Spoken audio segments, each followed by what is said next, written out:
Welcome back to Make It Mondays, and this week I am working on a project that is a crochet around the edge blanket.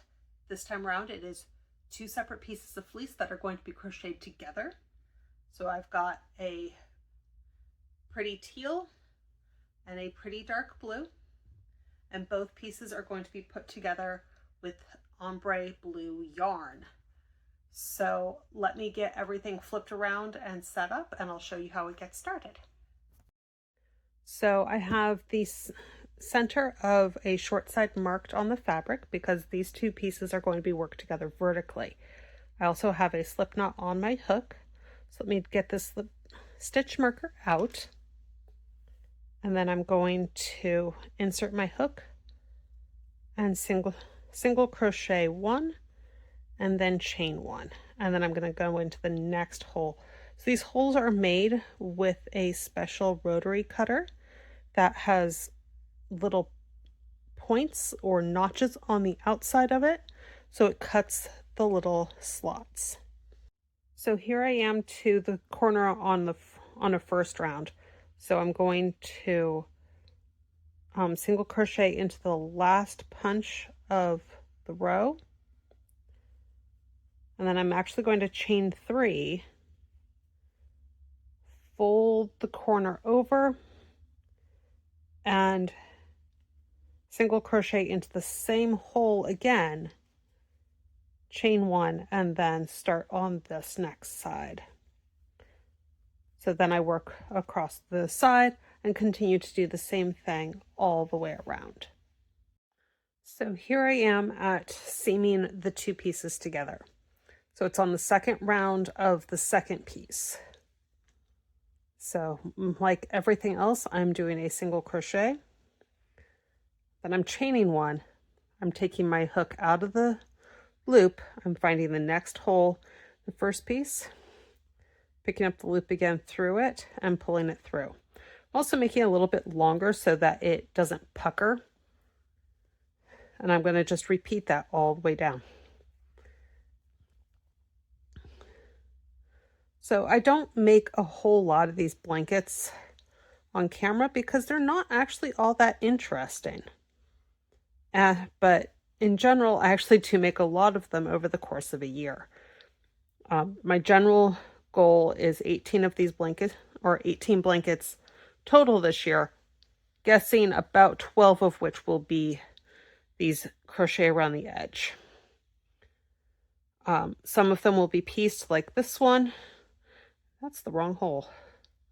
And some of them will be one piece that's just edged. And in the one piece that's just edged category, I sometimes just do this one stitch all the way around.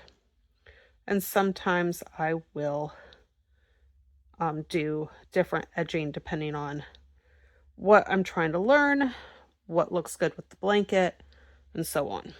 Okay. So we are at a point where I need to double check how many holes I have left.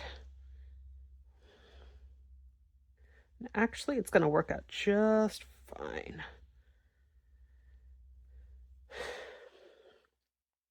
So sometimes I do have to adjust the number of stitches and number of holes that I'm doing based off of the number of punches in each blanket weren't exactly even. And sometimes that's an issue of the punch slips, and sometimes it's other issues. So I'm going into that last group of 3, single crochet. I am actually going to go back into that same loop of, actually, not this time. Most of the time I will go back into that loop of, no, I will do it. Back into the loop of 3 just to give it the right look. 2, 3, and then single crochet. Now I'm back to the same stitch it's been all the way along. So single crochet, and I'm going to slow this down for those of you who are used to watching me knit rather than crochet. Insert the hook into the correct hole, pick up a loop, yarn over, and draw through 2. Yarn over and draw through 1 for the chain 1. That's all there is to this blanket. It's just different variations of spacing of those 2 stitches. So I'm going to continue all the way around back to the start of this blanket. I'm going to go, or this half, then I'm going to go all the way around the entire blanket at least 1 more time. I do have this much yarn left, so I don't know if it's going to be 1 more time or 2 more times, and I'll be back to show you how the whole thing looks. So here we have the finished blanket. It did come out to be a bit more of a square than I would have originally liked, but it still works. I did end up going around the edge 4 times in linen stitch, so that single crochet chain 1, and this is how much yarn is left. Not bad for doing this out of rescued yarn or leftover yarn. And I will see you next time on Make It Mondays. Bye!